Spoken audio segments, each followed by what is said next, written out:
ध्रुव ने महादेवी की आशीर्वाद ली और उनसे भगवान विष्णु का पता पूछा। लक्ष्मी ने कहा कि अभी तुम घर लौट जाओ। आयु में तुम छोटे हो, बड़े हो जाने के बाद जाना। ध्रुव ने उनका कहा नहीं माना। रात भरी हो चुकी थी तो महादेवी लक्ष्मी ने उससे शैया पे सुला दी और विष्णु लोक चले गए। तब विष्णु लोक में भगवान ध्यान में लीन थे। ध्यान से जागने के बाद परमेश्वर बोले, हे देवी, आज तो अपने हमें अचरज में डाल दिया। अचरज में, वो भी आपको हे सर्वश्रेष्ठ। वो भी किस बात में? हंसते हुए श्री विष्णु कहा, शीतल जल यदि दहकती अग्नि बन जाए, चंद्रमा ठंडी चांदनी के बदले तापती धूप छिटकने लगे, पुष्प के कोमल पंखुरी यदि धारदार थतर बन जाए तो आश्चर्य नहीं होगा। अपनी पुजारियों पर धन की वर्षा करने वाली देवी को हम जब ध्रुव के शत्रुओं पर विष की वर्षा करते हुए देखा तो हमें भी कुतूहल हुआ। मैं क्या करती नारायण? वो लुटेरे अगर ध्रुव की प्राण ले लेते तो मैं स्वयं को कभी क्षमा नहीं कर पाती। आप जानते हैं ना, वो हत्यारे ध्रुव की प्राण लेना कहते थे। जानता हो, भली भांति जानता हो, और कुछ और भी जानता हो। क्या हो सकता है विधाता ने ध्रुव के भाग्य में यूं मरना लिखा ही ना हो। उसके भाग्य में ये लिखा हो कि आप उसके प्राण की रक्षा करेंगी और आपकी ममतामयी हाथों से उससे थपकियां देकर सुलैएंगी। क्योंकि देवी होता तो वही है जो भाग्य में लिखा है। मैं नहीं जानती, लेकिन उस बालक को देखकर मेरे मन में ममता का सागर उभरने लगता है। नारायण, वो कितनी लगन से आपको ढूंढ रहा है, आप स्वयं जाकर उससे दर्शन क्यों ना देते? हम विधाता के कार्य में हस्तक्षेप नहीं कर सकते देवी।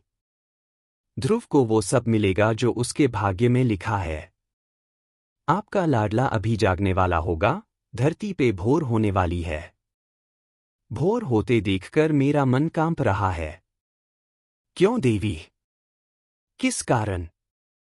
भोर हुई और सुनिधि ने अपने पुत्र को ना पाया तो उनकी क्या दशा होगी? वो तो दुख से पागल हो जाएगी। जब धरती पर भोर हुई, राजकुमार ध्रुव अपने कक्ष में नहीं मिले।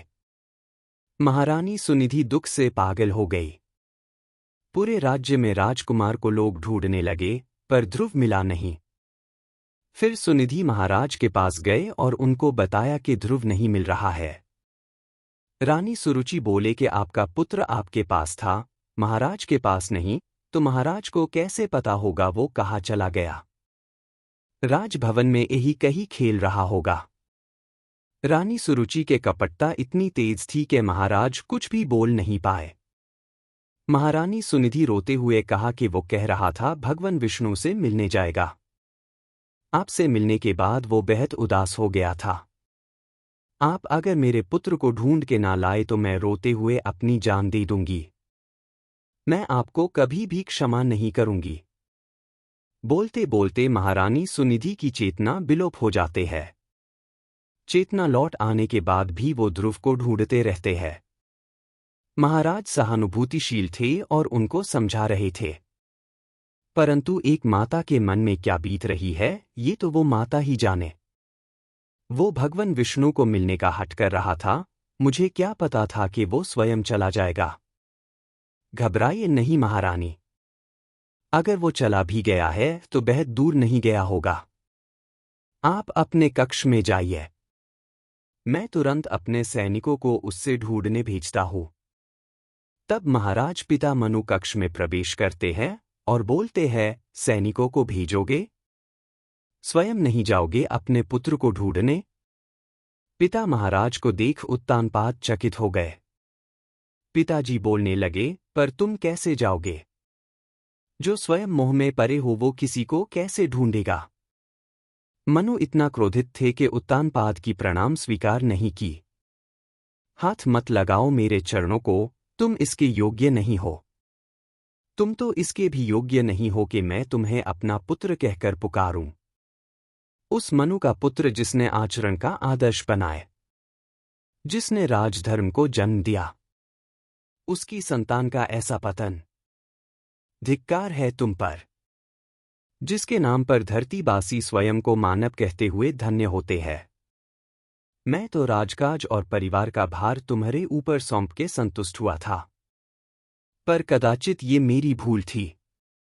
तुम इसके योग्य नहीं थे। परंतु पिताश्री, मैंने राजकाज का कार्य संभालने में कोई भूल नहीं की। मेरी प्रजा मुझसे प्रसन्न है। तुम्हारी प्रजा तुमसे प्रसन्न है? और ये नारी, क्या ये नारी तुम्हारी प्रजा नहीं? केवल इसलिए कि इसने तुम्हारी पत्नी बनना स्वीकार कर लिया। क्या वो न्याय की उन अधिकारों से वंचित हो गई जो प्रजा को प्राप्त होते हैं? क्या ये तुमसे प्रसन्न है? क्या अपराध किया था इस नारी ने जो तुमने इस गुणवंती के अधिकार छीनकर तुम उस गुणहीन को दे दिए? तुम्हारा पुत्र तुम्हारा प्रजा नहीं है, जिसका अपमान देखकर भी तुम चुप रहे। केवल तुम्हारे कारण वो अब अंजनी राहों पे भटक रहा है। मुझसे भूल हो गई पिताश्री। भूल? भूल मन लेने से भूल की दुष्परिणामों का अंत नहीं होता। भूल सुधर चाहती है, लेकिन इनकी सारी संभावनाएं तुमने समाप्त कर दी है। पौत्र ध्रुव तुम्हारा घर छोड़ कर जा चुका है। तुम्हारे परिवार में असंतोष है, और जो अपनी परिवार को संतुष्ट ना कर सका वो असंख्य प्रजाओं को कैसे संतुष्ट करेगा? जिससे एक छोटा सा परिवार ना संभाला गया, उससे इतना बड़ा राज्य कैसे संभालेगा? धिक्कार है तुम पर। सारा विश्व जीतकर भी एक नारी की सुंदरता से पराजित हो गए। मैंने संपूर्ण राज्य की बागडोर तुम्हारे हाथ सौंपी थी, परंतु तुमने वो अपनी दूसरी पत्नी को सौंप दी, और कठपुतली की भांति उनके उंगली की 10 पाके बैठे हो। मुझे क्षमा कर दीजिए पिताश्री। क्षमा? प्रजा अपराध करे तो उससे क्षमा किया जा सकता है, परंतु राजा अपराध करे तो उससे क्षमा नहीं किया जा सकता। राजा का अपराध नहीं पाप होता है, और पाप के लिए क्षमा नहीं प्रायश्चित की दंड की आवश्यकता होती है। राजा को ये दंड स्वयं ही दे सकता है। क्षमा याचना करो अपनी पत्नी सुनिधि से, जिसके साथ अन्याय किया है तुमने। घोर अन्याय। जिस मनु की तपस्या महाप्रलय ने भांग नहीं की, तुमने अपनी परिवार के साथ अन्याय करके उस तपस्या भांग कर दी, और मुझे यहां आने पर विवश कर दी। याद रखो उत्तानपाद, यदि पुत्र वियोग से मेरी पुत्रवधू को कुछ हो गया तो तुम मेरे श्राप से नहीं बच पाओगे। पिताश्री सुनिए तो सही। मैं कुछ सुनना नहीं चाहता। पिताश्री, मुझे इतना कड़ा दंड ना दीजिए।